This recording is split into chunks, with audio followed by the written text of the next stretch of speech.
Wow. Do you think Bitcoin's popular? I only see one mic up here. I think I should have maybe grabbed one more. Whoops. All right, everyone. Well, we have quite the discussion for you today.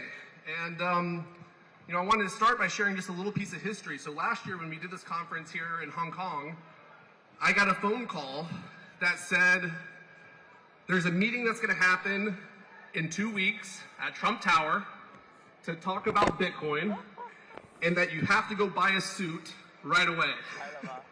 And so 2 weeks later we went and we made the case for Bitcoin, and that set in motion a chain reaction that now brings Eric to Hong Kong, has put a Bitcoin at 100K. It's kind of been a big deal. Let's go. So I wanted to start. Well, first off, one thing. I get asked by the media all the time, like, does the president only like Bitcoin because he wants to get votes? I'm like, I thought that was the whole point of running for office, is you're trying to get votes, you're trying to do things that are popular. But I think one thing I respect about your dad, who's done an incredible job. By the way, can we just get a round of applause for the President of the United States?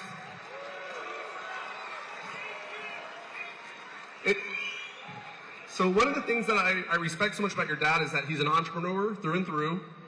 He sees opportunity where other people don't, like a true entrepreneur does. And he saw something here that he thought was worth taking a bet on. And, I wanted to start by just hearing a little bit of the backstory, not just of your father, but for you, Eric, and how you got into Bitcoin. Well, first of all, Hong Kong, we absolutely love you. Thank you for this incredible reception. Look at this place. This is unbelievable. It's off the charts. It's like a rock concert. The hospitality you've shown me since we've come into town has been unbelievable, guys, and I'm truly indebted, and we love it.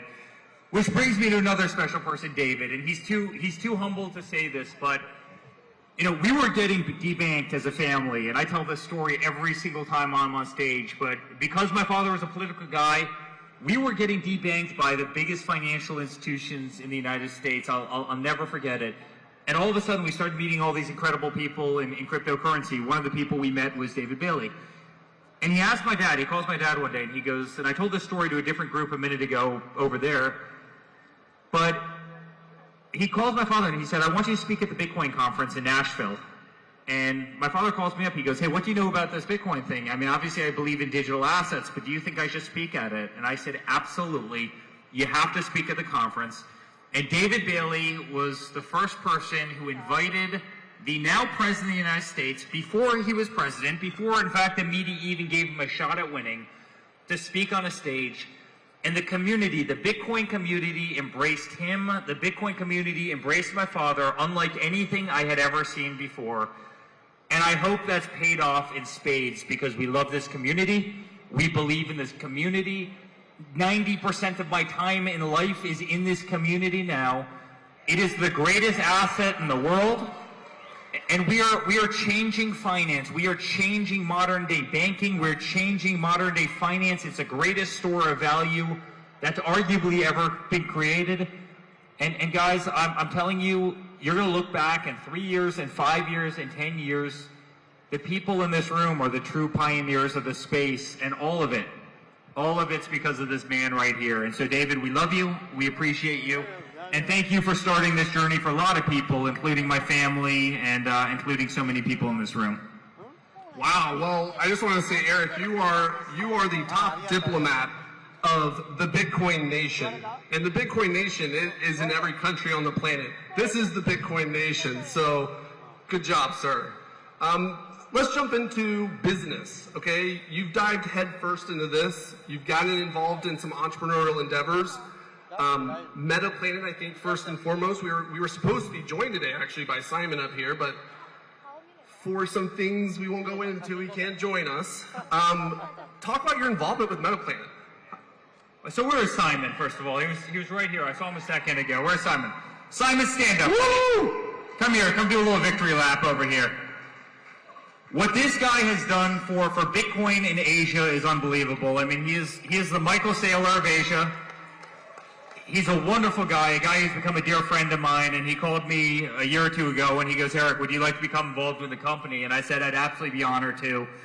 And I couldn't be more proud to stand by his side. You know, he has single-handedly changed not only Japan in terms of the way they looked at digital assets, but a lot of Asia, and he deserves tremendous credit. So to our good friend, we absolutely, we love you. You're great. So there's MetaPlanet, but there's also American Bitcoin. Talk about American Bitcoin. So American Bitcoin, I've got our great partner, one of my great partners, Asher here, and Mike Ho. Asher's over there. But listen, I think if you know there's a family that loves America, I love the entire world, but if you know there's a family that's truly American to the core, it's ours. We've got some of the cheapest energy in the world in America, in Texas, and we developed a company called American Bitcoin. We are one of the biggest Bitcoin mining companies on earth. We mine about 3% of the world's Bitcoin every single day. We're about to go public on the NASDAQ very soon, coming up. And you know, our rough cost per energy per mining a Bitcoin is about $37,000, right? And on an asset that's trading at, what is it today, $112,000, $113,000. And so we're doing the Bitcoin mining game as well as anybody on earth, better than anybody on earth. And at the same time, we're doing kind of a strategy model on the other side. And so we could not be more proud to launch this incredible endeavor. I think we're going to be one of the greatest Bitcoin companies anywhere in the world.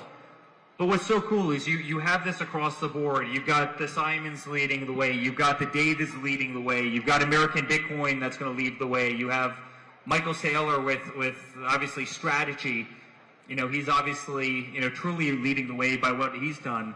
You've got nation states that are buying the hell out of Bitcoin. You've got Fortune 500 companies that are buying the hell out of Bitcoin. I mean, you've got the biggest families. You've got the biggest companies on earth that believe in this digital store of value. Everybody wants Bitcoin. Everybody is buying Bitcoin. And that's an incredible thing, and that's why I've always said that I really believe in the next several years Bitcoin hits $1 million. There's no question Bitcoin hits $1 million. And when you're in the room with certain people, and I had breakfast this morning with, you know, a couple of the most powerful people in the region in the hospitality space, and you're literally sitting there trying to explain to them what digital currency is, you realize how early we all are to this race, and how big of a benefit that is, right? I hear from people all the time, you know, should I get into cryptocurrency? Did I miss it? Am I too late? And I literally start laughing at them. I go, we haven't even scratched the surface of what Bitcoin is going to be. We haven't even scratched the surface of what digital assets are going to be. This is the time to buy. Volatility is your friend. Buy right now. Shut your eyes. Hold it for the next 5 years, and you are going to do terrifically well. And so it's been so much fun. Guys, it's been so much fun. You know, I didn't tell you I was going to ask you this question, so you may not have an answer off the cuff, but, you know, when I think about who gets in the room with the most interesting, wealthiest, most powerful people in the world, I really couldn't imagine anyone more than the Trump family who is in those rooms.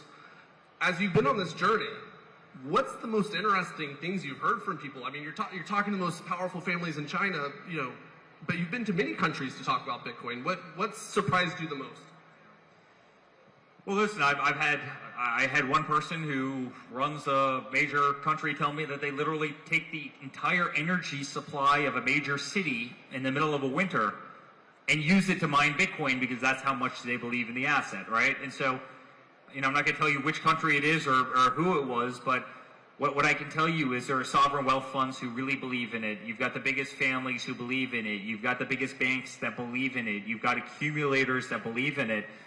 And more, you have retail consumers that are starting to understand it, but not only understand it. I think there's a lot of people who understand what Bitcoin is and what cryptocurrency is, but never really had the access to it, right?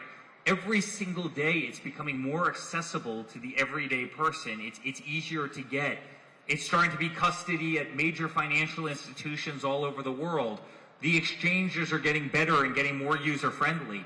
I used to be the guy who, you know, coming out of the hospitality business would yell at the exchanges saying, it's too difficult. You're making it, you know, on DeFi, you're making it too difficult to ultimately buy cryptocurrency, and it's literally holding back the masses. The exact opposite's happening. You know, another thing that I'm working on is a company called World Liberty Financial. But I mean, we're literally trying to get cryptocurrency to the masses. We're trying to bring hospitality to cryptocurrency, and more people are finding their inroads into being able to buy it and being able to purchase it. In America, people are buying it for their retirement plans for the first time. It just became available. So you've got trillions of dollars of liquidity that's opening up, that are allowing digital assets in for the first time.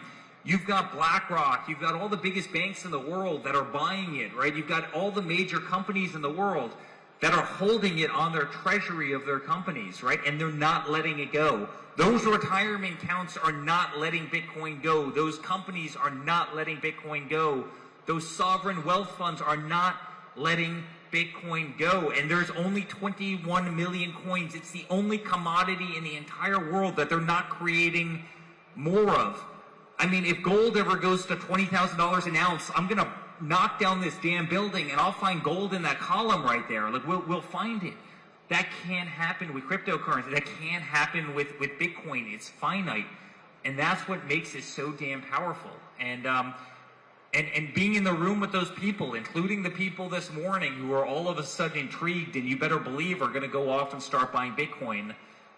Again, the people that are in it now, the people that are buying soon, those are the people who are going to win the race, because those markets, those capital markets, are opening every single day and just making it more accessible to the masses that want the greatest asset that's arguably ever been created. So in Nashville, your father promised to make America the Bitcoin superpower of the world. And he laid out a pretty ambitious timeline. You know, I think some people were skeptical he could get it done. And then he's proceeded to just knock it down one after another. We just got the stablecoin bill passed. We got the SBR signed into, I mean, he's done so many things, it's kind of wild. You know, we're here in Hong Kong today. I don't know if it's, you know, if I should say this, but, you know, the other Bitcoin superpower in the world is China. You know, it's one of the biggest markets for Bitcoin, Bitcoin miners, Bitcoin users, Bitcoin held. You know, how do you compare, you know, what America's doing on the policy front and you know, what is coming next, and, you know, where the other Bitcoin superpowers of the world are on their policy side? Well, listen, congratulations to everybody in here, because there's no question that you have made an unbelievable mark on Bitcoin and cryptocurrencies. There's no question that China is man, a hell of a power when it comes to this world and doing it well. By the way, I give the same credit to the Middle East. I mean, the Middle East has really embraced cryptocurrency in a massive way, and they are running fast in that endeavor. And by the way, there's a couple small countries in South America. They don't have the buying power. They don't have the GDP. They don't have the true monetary means. But what's equally as important is they have a hell of a lot of heart and soul, and they believe in it. And so what they lack maybe in terms of monetary resources, they certainly made up for in spirit. But, you know, again, not to try and ever play, you know, one country against another. You know, I do believe, because my father really believes in digital assets, and, you know, he took over from a totally incompetent president. I can say that. Biden was totally incompetent. All of a sudden, he's changed the trajectory of America 180 degrees, and he did so instantly. The second he got into office, he embraced the digital revolution, because he understands that that's the future of finance. And so we went from 0 to 100 instantaneously. I mean, I think in terms of America, I think we've made more progress in terms of digital assets in the last 7 months under his presidency than we probably did in the 10 previous years. And the reality is the entire world is following. You know, so much of the world looks to America to lead the way on so many issues, and then they use that as a little bit of a roadmap to either to emulate or to chart a path, albeit they might diverge slightly. And what he's done has really kind of transformed America, and I really do believe the United States right now is winning the digital revolution only because you have somebody that's so committed to its success, somebody who truly believes, somebody who owned the asset long before that they were president, who saw the vision, but also somebody that had every bank and financial institution so weaponized against them that have forced them in. People always ask me, if the banks hadn't gone after your family, if they hadn't shut down all your accounts, do you think you'd be doing this? And I said, I don't think I'd be here. I think I'd still be building every single hotel around the world and in every market. And by the way, I still do a lot of that. But I don't think I would have fallen into cryptocurrency the same way. It was a combination of them canceling the hell out of us, them coming after us relentlessly simply because my father was in politics, combined with the fact that they were going after all of you. So many people in this room, they were going after you.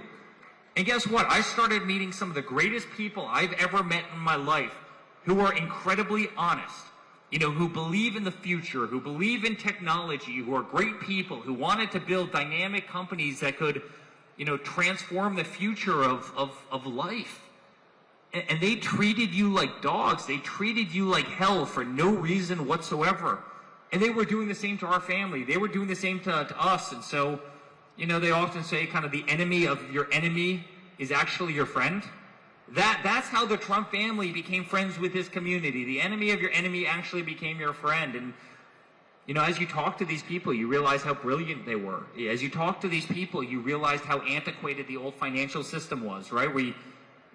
At 4:59 on a Friday afternoon, you can no longer send money until the next Monday, which if you're very lucky, might actually get to the intended recipient by Monday afternoon or Tuesday.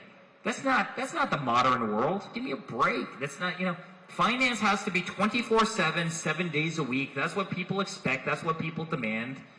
And we're changing that every single day. And so the road's been beautiful. The road's been something I would have never guessed in my wildest dreams. If David could have brought me back 10 years, no way would I ever have thought I would have been here. But it's also probably been the most rewarding venture of my entire life. So your father's put Bitcoin on the global stage, and I have this perspective that money bounds people together. And so the Bitcoin nation, no matter where you live in the world, there's a common bond. And I think there's a big future for Bitcoin as it comes to diplomacy. And so I got a question this morning that I wanted to ask you in that regard from a CNN journalist that's here. Your father and President Xi are going to be sitting down to talk at some point soon. Is Bitcoin going to be one of the topics they talk about? Never really expected that question. I don't know if hey, listen, I would certainly love them to talk about Bitcoin because it's certainly something I'm passionate about. I think they've probably got larger things to talk about. But hey, that would be my question. David, that'd be my instant question. Talk about Bitcoin. I think I just want to throw an idea out there. I mean, maybe we could pay tariffs in Bitcoin going forward. I think that'd be a great idea. That's interesting. Hey, listen, I think it's two things that America and China are definitely leading the way on is cryptocurrency. So it's probably actually something that the two of them understand better than anybody else in the world. But no, if you look at this, if you zoom out, I mean, kind of joking aside to David's thing, and I said this earlier, this has really become a community, and it's one of the most diverse communities in the world. I mean, you have more diversity at a table when talking about Bitcoin. People from different cultures, different societies, different languages, different religions, than I'd say any group of people ever. I mean, it really is a global community of people that all truly believe in something that's so powerful, that's so transformational, that's going to redefine the future. And it's beautiful. I've met more incredible people from more incredible places through this community than, honestly, even hospitality, which is kind of, has always been my bread and butter. It's kind of hard to believe that this group, I mean, so many of the people you'll see in this room, you'll see at the next conference in Miami, you'll see them at the next consensus conference in Toronto, you'll see them in Abu Dhabi, and you'll see them everywhere in between. This is truly a global community, and I really believe that's great for humanity. That's number one. Number two is one other thing that never gets talked about, and it might even be a little bit crude to say, but guys, the traditional financial system in the world has benefited guys like me, and it hasn't benefited the vast majority of people, right? It benefits the people that, were fortunate enough to have some zeros behind their name. They're the ones that have leverage. They're the ones that have power. They're the ones that can call the heads of the bank, and negotiate off a full point on a loan, or get all the fees knocked out, or listen, there's a lot of ways that we can, or just borrow money in an environment where they wouldn't give other people money. you for the first time have kind of a community which is agnostic to true wealth. And that's a great thing. It gives the person in sub-Saharan Africa, the same opportunity as it gives the, executive on Wall Street in New York City. And that should never be forgotten. It's the first time in any kind of finance, probably in the history of the world, where there is no kind of disparity between socioeconomic classes, and that should really be cherished. So this is going to be my last question. This is everyone's favorite question. Since you mentioned, adding a couple zeros behind your name, what's going to happen to the price of Bitcoin a couple years from now? Well, I've said this for a long time, but there's no question in my mind that Bitcoin hits $1 million. There's no question about it. And by the way, I don't think it has to stop there. I think it could go a lot higher. You have every person who wants an asset class, and you have a very limited supply, and it doesn't take a genius to figure out where that goes. Then you combine a traditionally kind of hard asset that didn't have as much utility behind it. It was a true gold. It was digital gold. It was a store of value. And now every single day, and David probably sees this much more than I do, but every single day they're figuring out new ways to kind of stake it, to get yield on it, to use it for everyday purchases, to use it, as kind of buying power, right? So more and more you're taking this digital gold that was really just a store of value before, and you're putting massive utility behind Bitcoin. And so, I mean, every use case for it is fantastic. And honestly, volatility is our friend. Like, people ask me, like, when do you buy? Buy right now. Buy this second, right? I mean, I can't tell you how many people over the years I've told to buy Bitcoin, and every single time they come back to me having not done it, and they say that I wish I would have bought. In fact, I made one of like the great all-time Bitcoin calls on Twitter. I think it hit 83,000 or 82,000. And I go, right now would be a great time to start buying Bitcoin. Sure enough, it hits, 79? Was like 79 the bottom, like 78.9 or something like that. It's like 79. And it goes from 79 to like 124 in, 90 days? And I called it within like 1,000 or 2,000 of the bottom on, And then people come back to me, you should have told me. I'm like, I put it out on my Twitter following to, 10 million people around the globe, like when to buy Bitcoin, but I really believe in it. Go, buy it now, close your eyes, hold it long term, do not get rid of it. I think Michael Saylor always says, sell a kidney, buy Bitcoin, right? And I think he's, I know obviously he jokes when he says that, but he's right. Buy it, hold it, and I think you're going to do extremely well. He's not joking, for sure. Actually, he sold one of his kidneys, I'm pretty sure. So, well, with that, ladies and gentlemen, I want to thank you for being a part of a historic event. I want to thank Eric for joining us all the way in Hong Kong. Hong Kong, can we give a shout out to the one and only Eric Trump?